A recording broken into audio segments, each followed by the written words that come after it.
성경에 보면 40이라는 숫자가 종종 등장합니다. 여러분이 알고 있는 40의 숫자, 성경에서 나온 40의 숫자가 무엇이 있죠? 광야에 출애굽한 이스라엘 백성들이 광야에서 몇 년을 보내죠? 40년을 보냅니다. 이때 40이라는 숫자가 나오죠. 그리고 모세가 시내산에서 새 계명을 하나님께 받기 위해 그 시내산 위에 거하는 날짜가 총 40일이었습니다. 그리고 이세벨이 엘리야를 죽이고자 할 때 엘리야가 도망해서 그 영성을 회복하는 시간이 있었는데 그 시간이 40일이었습니다. 그리고 노아의 홍수에서 비가 내리는데 이게 40주 40야가 내렸다 그러죠. 그러니까 40일 동안 비가 내렸다고 합니다.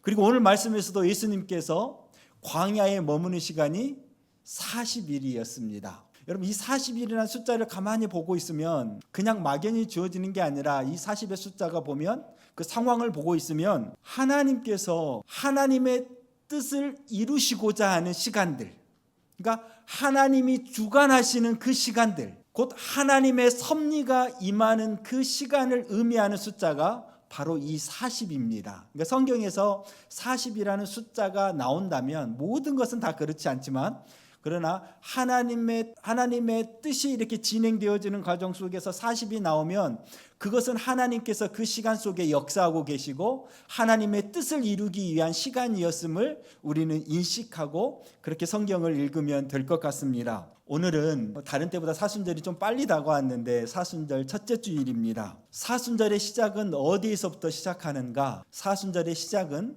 광야입니다. 예수님께서 성령에 이끌려서 광야로 가셨던 것처럼 우리의 사순절도 시작은 광야가 되어야 합니다. 예수님께서 그 광야에서 마귀에게 시험을 받으셨습니다. 그런데 하나님의 영인 성령님이 예수님을 하나님의 적대자인 악마에게 시험을 받도록 한다라는 이 구절은 솔직히 신학적으로 삼위일체론적으로는 모순이 있습니다. 야고보서 1장 13절에도 이 말씀이 있습니다. 한번 귀 기울여서 한번 들어보십시오. 사람이 시험을 받을 때에 내가 하나님께 시험을 받는다 하지 말지니 하나님은 악에게 시험을 받지도 아니하시고 친히 아무도 시험하지 아니하시느니라. 창조주인 주님께서, 온 우주의 주관자이신 주님께서 피조물인 사탄에게 시험을 받을 수는 없습니다. 이 말씀은 어떻게 이해되어져야 하느냐마는 예수님께서 시험을 받으셨다라기보다는 우리가 어떻게 시험을 이겨낼 것인가를 가르쳐 주신 모범 답안으로 이해하시면 됩니다. 곧 악마에 의한 시험이 아닌 악마와의 대결 정도로 보시면 될 것 같습니다. 그렇다면 오늘 이 사단은 하나님의 아들인 예수에게 어떻게 도전을 해오는가? 크게 세 가지로 오늘 도전해 오는 것을 볼 수 있습니다. 첫 번째는 3절에 있는 말씀인데요. 우리 3절 말씀 한번 같이 읽어볼까요? 같이 읽어보겠습니다. 시작. 시험하는 자가 예수께 나와서 이르되 내가 만일 하나님의 아들이여든 명하여 돌들로 떡덩이가 되게 하라. 지금 돌들로 떡이 되게 하라고 시험하고 있죠. 두 번째는 6절입니다. 우리 6절 같이 한번 읽어보겠습니다. 시작. 이르되 내가 만일 하나님의 아들이여든 뛰어내리라. 그가 너를 위하여 그의 사자들을 명하시리니 그들이 손으로 너를 받들어 발이 돌에 부딪히지 않게 하리로다 하였나니라. 이게 성전의 높은 곳에서 뛰어내리라는 거죠. 네가 하나님의 아들이거든 뛰어내리라 합니다. 그리고 마지막 세 번째 9절입니다. 같이 한번 읽어보겠습니다. 시작. 이르되 만일 내게 엎드려 경배하면 이 모든 것을 내게 주리라. 여기서 이 모든 것은 세상 모든 나라와 그 세상이 가지고 있는 그 화려함, 세상이 주는 그 영광을 의미합니다. 이러한 사단의 도전에, 이 세 가지의 도전에 예수님께서 무엇으로 응수하시는가? 3절 말씀의 도전을 보면 이 도전에 예수님께서는 하나님의 말씀으로 응수하시는데 3절의 그 도전에 신명기 8장 3절 말씀으로 예수님께서 응수하십니다. 사람이 떡으로만 살 것이 아니요 어디에서 나오는 하나님의 입으로부터 나오는 모든 말씀으로 살 것이라. 어디로부터 나오는? 하나님의 입으로부터 나오는 그 모든 말씀으로 사람은 살아야 한다고 합니다. 세상의 떡이 아니라 하나님의 말씀입니다. 그리고 6절의 도전에서는 신명기 6장 16절 말씀인 주 너의 하나님을 시험하지 말라라는 말씀으로 응수하십니다. 또한 9절의 도전에는 신명기 6장 13절 말씀인 주 너의 하나님께 경배하고 다만 그를 섬기라라는 말씀으로 응수하셨습니다. 이 대결에서 누가 이겼습니까? 누가 이겼죠? 예수님이 이겼습니다. 무엇으로 이기셨습니까? 말씀으로 이기셨습니다. 그렇다면 우린 여기서 하나의 결론을 내릴 수 있습니다. 내 삶에 찾아오는 수많은 유혹과 시험은 우리가 무엇으로 이길 수 있다? 하나님의 말씀으로 이길 수 있다라는 것입니다. 그러기에 그리스도인은 하나님의 말씀을 알아야 합니다. 아는 것으로 끝이 아니라 그 말씀을 내 삶으로 살아내야 합니다. 머리에서 머무는 게 아니라 하나님의 말씀을 알고 내 머리에서 머무는 게 아니라 이게 내 가슴을 통하여서 내 삶 속에 온전히 드러나야 합니다. 말씀을 살아내는 그리스도인이 되어야 합니다. 그러기에 우리의 기도가 간구 기도로만 머물러 있으면 안 되고 우리가 입술로 찬양하는 것으로만 머물러 있으면 안 됩니다. 기도하고 찬양하고 나서 내 삶에 하나님의 말씀을 살아냄이 없다면 내 삶에 어떻게 하나님의 응답하심을 보게 되고 어떻게 내 삶이 하나님을 향한 찬양이 되겠습니까? 그리스도인의 삶의 기초와 시작은 항상 말씀이어야 합니다. 이게 가장 중요합니다. 우리 그리스도인의 삶의 시작은 기초와 시작은 늘 말씀이어야 한다. 말씀 안에 거하고 말씀을 붙들고 말씀이 내 삶의 기준이 되는 철저한 말씀의 사람이 되어야 합니다. 그들이 바로 예수 그리스도를 통해 구원받은 하나님의 아들들입니다. 그들이 바로 하나님의 딸들입니다. 오늘 설교 제목을 하늘의 하나님의 아들과 영광이라고 표현했는데 여기서 하나님의 아들이라고 표현했을 때 저는 예수 그리스도만을 의미하는 게 아니라 예수 그리스도를 통해 우리가 자녀된 우리를 두고 하는 소리입니다. 그래서 하나님의 아들과 영광이라고 오늘 설교 제목을 정했을 때 바로 하나님의 아들 된 하나님의 딸 된 하나님의 자녀된 내가 어떻게 살아야 할지 어떤 삶이 하나님께 영광이 되어지며 내 삶이 영광이 되어지는지 오늘 말씀을 통해서 한번 잘 보았으면 좋겠고 첫 번째로는 뭐라고 제가 정의를 드렸냐? 말씀의 사람이 되어야 한다. 그 자가 하나님의 자녀들이다. 이어서 마귀는 예수님을 시험할 때 어떤 말을 하는지 우리가 한번 잘 살펴봐야 합니다. 오늘 3절에서 보면 첫 시작이 어떤 말로 시작하냐? 네가 만일 하나님의 아들이거든. 그 시험하는 자가 마귀가 예수님께 나와가지고 네가 만일 하나님의 아들이거든 이라는 말을 던집니다. 그리고 6절을 보면 이르되 다시 또 나오죠. 이르되 네가 만일 하나님의 아들이거든. 그리고 세 번째로 8절에 보면 천하 만국과 그 영광을 보여주며라고 사단은 이야기합니다. 지금 사단은 예수님을 향해서 너는 하나님의 아들이다라고 말하지 않아요. 네가 하나님의 아들임을 스스로 증거하라라고 이야기합니다. 사단이 몰라서 그럴까요? 예수가 하나님의 아들인지 몰라서 그럴까요? 아닙니다. 우리 신약성 복음서를 보고 있으면 귀신이 예수님 앞에 나오면 높은 하나님의 아들 예수여 하나님의 아들인 거 귀신들도 알아요. 근데 마귀는 지금 일부러 이렇게 말하고 있는 것입니다. 그것을 알기에 약간 왜곡시킵니다. 많이 왜곡시킨 게 아니고요. 살짝 왜곡시킵니다. 에덴 동산에서 사악한 뱀이 아담과 하와를 유혹할 때 하나님의 말씀을 살짝 왜곡합니다. 살짝 왜곡해가지고요. 사람들을 죄와 수령에 영원한 죄와 수령에 빠뜨려 버렸습니다. 많이도 아닙니다. 살짝입니다. 정말 그 살짝에 넘어갔습니다. 그 살짝에 세상은 죽음으로 뒤덮였습니다. 그 마귀의 속성이 예수님 앞에서도 바뀌지 않고 있습니다. 너 하나님 아들 맞아? 하나님의 아들이라면 지금 네가 배고픈데 이 돌들로 빵이 되게 해봐. 그러면 세상 사람들이 네가 하나님의 아들인 것을 믿게 될 거야. 이 말은 다른 말로 세상 사람들이 뭘 요구한 줄 아니? 네가 정말 세상 사람들이 그리스도에게 하나님에게 무엇을 요구하는 줄 아니? 빵을 요구해. 나의 만족을 채워줄 수 있는 자를 요구해. 하나님이라면, 네가 하나님의 아들이라면 저 사람들이 요구하는 저 만족들 채워줄 수 있어야 돼. 저들을 배부르게 해줘야 돼. 그러면 저 사람들이 네가 하나님의 아들인 거 알 거야 라고 유혹하는 것입니다. 여러분, 세상 속에서 여러분이 정말로 부자로 살고 여러분의 자녀들이, 믿는 여러분의 자녀들이 명문대를 가고 하는 일들마다 잘 될 때 세상 사람들이 여러분을 하나님의 자녀라고 더 쉽게 인정할 것 같지 않습니까? 우리 사랑하는 교우님들이 손대는 사업마다 잘 돼요. 기도하면 하나님께서 족족 다 들어주십니다. 예수 믿으니까 몸이 점점 더 건강해져요. 이러면 누가 봐도 이 사람이 하나님의 자녀임을 알지 않을까요? 그렇게 잘 되는 나를 통해 세상이 나와 예담교회를 하나님의 자녀로, 하나님의 교회로 알지 않을까요? 여러분, 이런 사단의 유혹에 넘어가지 마십시오. 만약 세상 사람들이 그 모습을 보고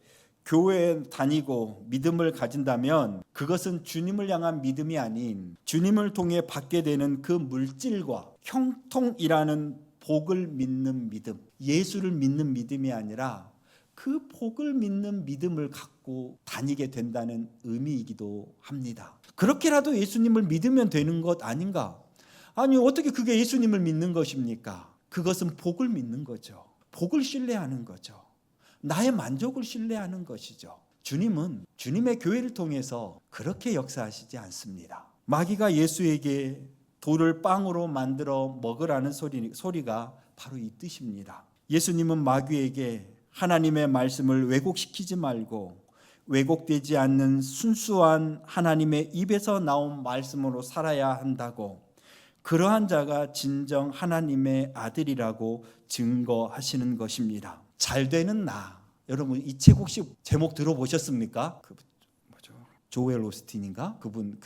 그분이 쓴 책인데, 여러분, 한참 베스트셀러가 됐던 그분이었죠. 베스트셀러를 많이 출판했던 그분이었죠. 목사님이셨죠. 교회가 하나님의 말씀을 조금만 왜곡시키면요, 얼마든지 예수가 아닌 복을 쫓는, 복을 믿는 교회로 바꿀 수 있습니다.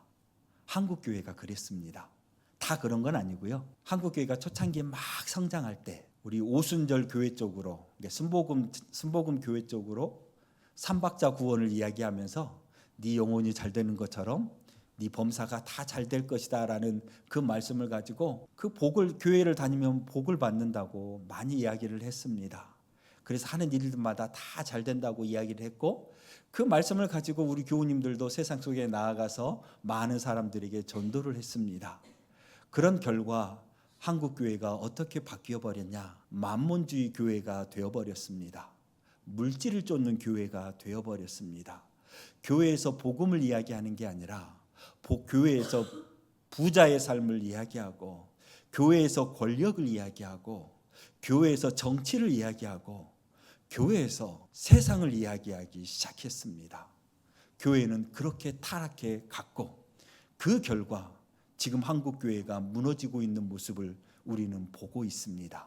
여러분, 사단의 그 매혹적인 말에 넘어가서는 안 됩니다. 여러분, 교회는요, 핍박받는 곳입니다. 교회는 하나님의 말씀을 지키기 위해서 발버둥 치는 곳입니다. 교회는 내 영광을 위해 살아가는 곳이 아니라 하나님의 영광을 위해 살아가는 곳입니다. 그러기에 여러분, 교회 다닌다고 내 삶이 범사의 모든 것이 형통하리라고 그런 믿음은, 헛된 꿈은 버리십시오. 오히려 저는 우리 교우님들에게 말씀드리고 싶습니다.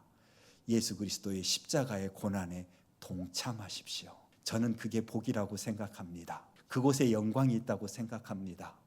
그래서 저는 우리 예담교회 교우님들에게 꿀바른 달콤한 말은 못하겠고, 성경이 말하는, 예수님이 말하는 너의 십자가 지고 나를 따르라는 그 말을 우리 교우님들에게 해드리고 싶고, 우리 교우님들이 그 십자가 지고 그 길이 쓰고 힘들고 고달프지만 인내하면서 그 길을 달려갔으면 좋겠습니다.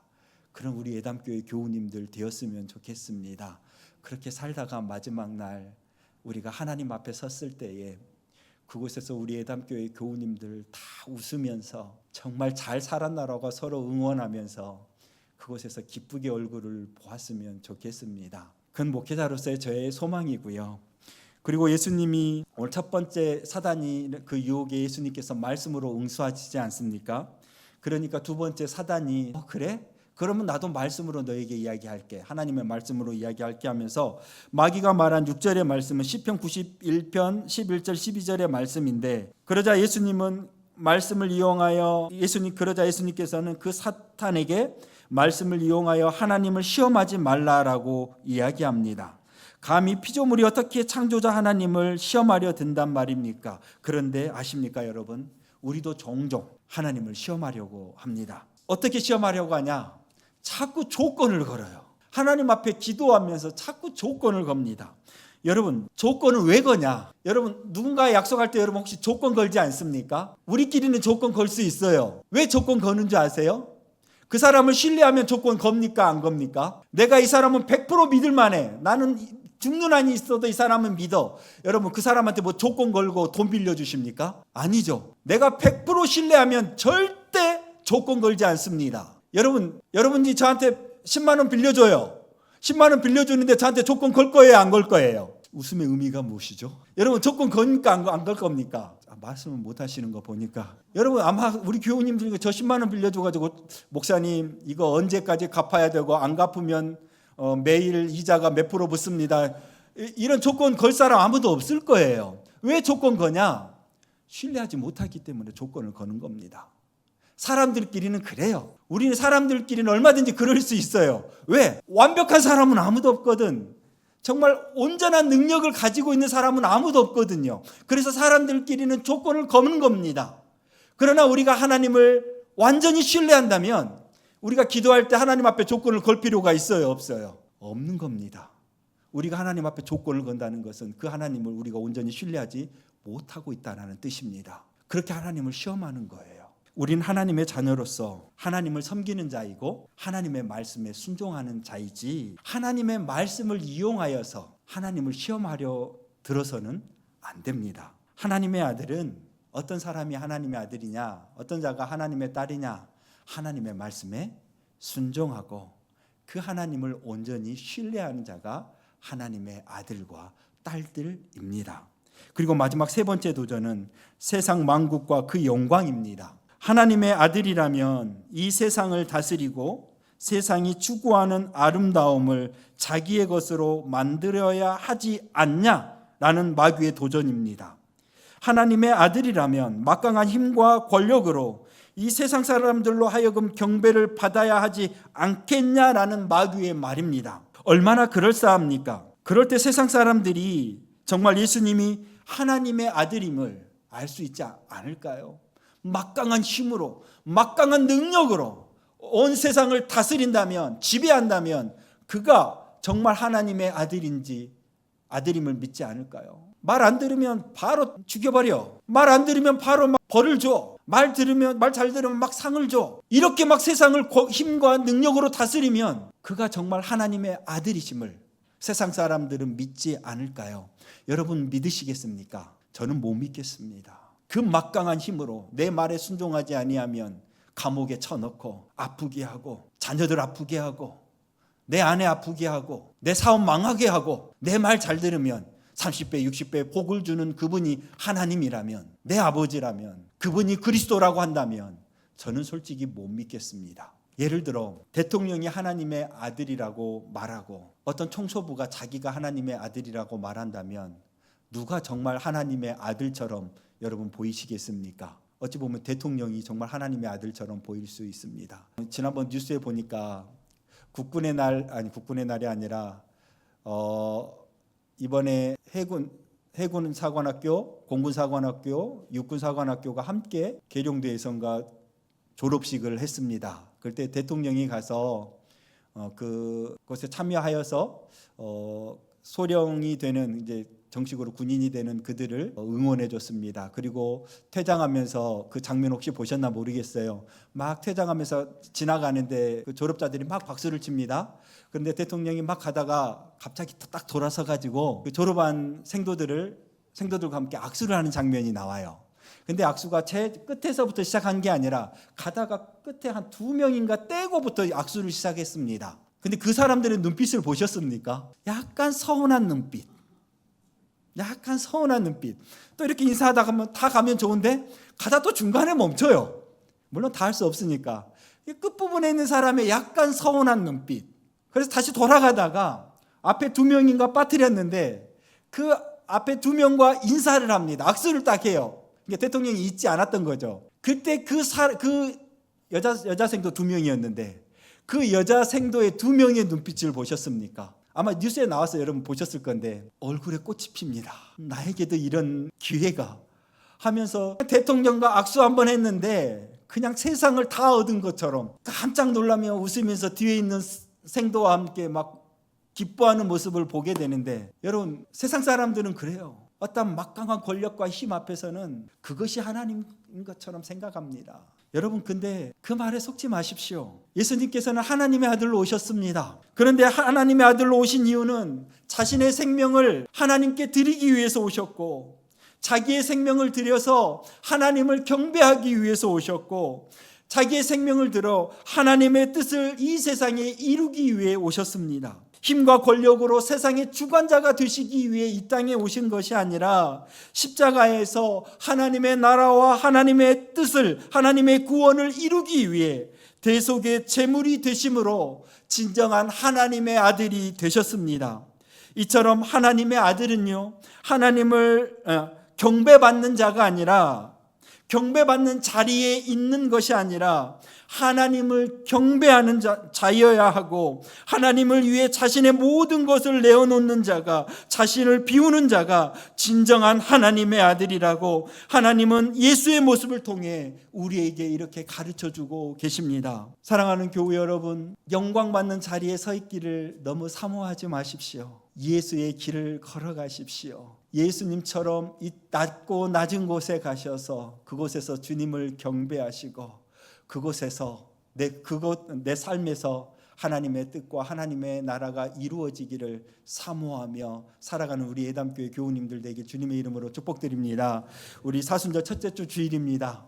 말씀 마무리하겠습니다. 사순절은 광야로 나아가는 시간입니다. 광야에 자신을 세우는 시간이 사순절입니다. 즉 우리 교우님들 어디로 나아가시라고? 광야로 나아가시라는 겁니다. 그래서 사순절은요, 자신을 고독 가운데 내어 던져야 합니다. 사순절은 자신을 고독 가운데 내어 던지는 시간입니다. 편안한 방에 누운 자리가, 스마트폰이 주는 눈의 즐거움을 쫓는 자리가 결코 광야가 될 수 없습니다. 내 만족을 쫓아 살아가는 자리가 광야가 될 수 없습니다. 마음 편하게 충분한 잠을 자고 마음 편하게 내가 누리고 싶은 시간 다 누리는 시간이 사순절의 시간이 아닙니다.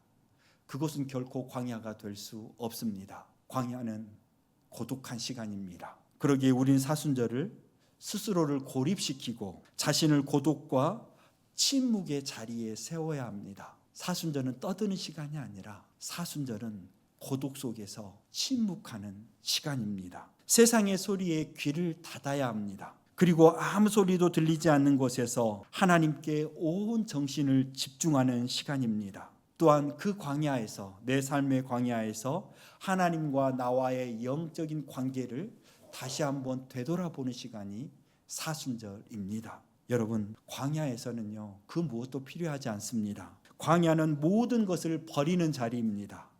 광야는 하나님만을 바라보는 자리입니다. 광야는 하나님만을 소망하는 자리입니다. 광야는 아무것도 없지만 그러나 광야에는 모든 것이 있습니다. 광야에는 아무것도 없지만 그러나 그 광야에는 하나님의 시간이 존재하는 곳이고 하나님의 말씀이 임하는 곳이고 하나님의 이끄심이 있는 곳이고 하나님께서 당신의 아름다움을 드러내시는 곳이고 하나님께서 일하시는 곳이 광야입니다. 사순절 기간 동안 그 광야에 나를 세우십시오. 예수님의 생애가 광야의 시간이었습니다. 그 광야에서 내가 하나님의 아들임을 다시 한번 재확인하시고 하나님의 아들이기에 하나님의 영광을 내 안에서 찾는 자가 아니라 하나님의 영광을 하나님 안에서 그 광야에서 만나는 하나님 안에서 그 자녀됨을 찾고 그리고 하나님의 깊은 뜻들을 발견하는 복된 사순절 기간이 되길 주님의 이름으로 축복드리겠습니다. 우리 같이 기도하겠습니다. 아버지 하나님, 저희들을 하나님의 자녀로 예수 그리스도의 피로 하나님의 자녀로 삼아주셔서 참으로 감사합니다. 하나님, 이 세상을 살아갈 때에 하나님의 자녀답게 하나님의 말씀에 순종하는 자들이 되게 하여 주시고 하나님의 자녀답게 세상의 영광을 사모하는 자들이 아니라 하나님을 경배하며 하나님의 나라를 사모하며 하나님께 영광을 올려드리는 복된 주의 자녀들 되도록 항상 우리를 붙들어 주시고 우리로 강하게 하여 주시고 우리로 담대하게 하여 주시옵소서. 예수님의 이름으로 기도드립니다. 아멘.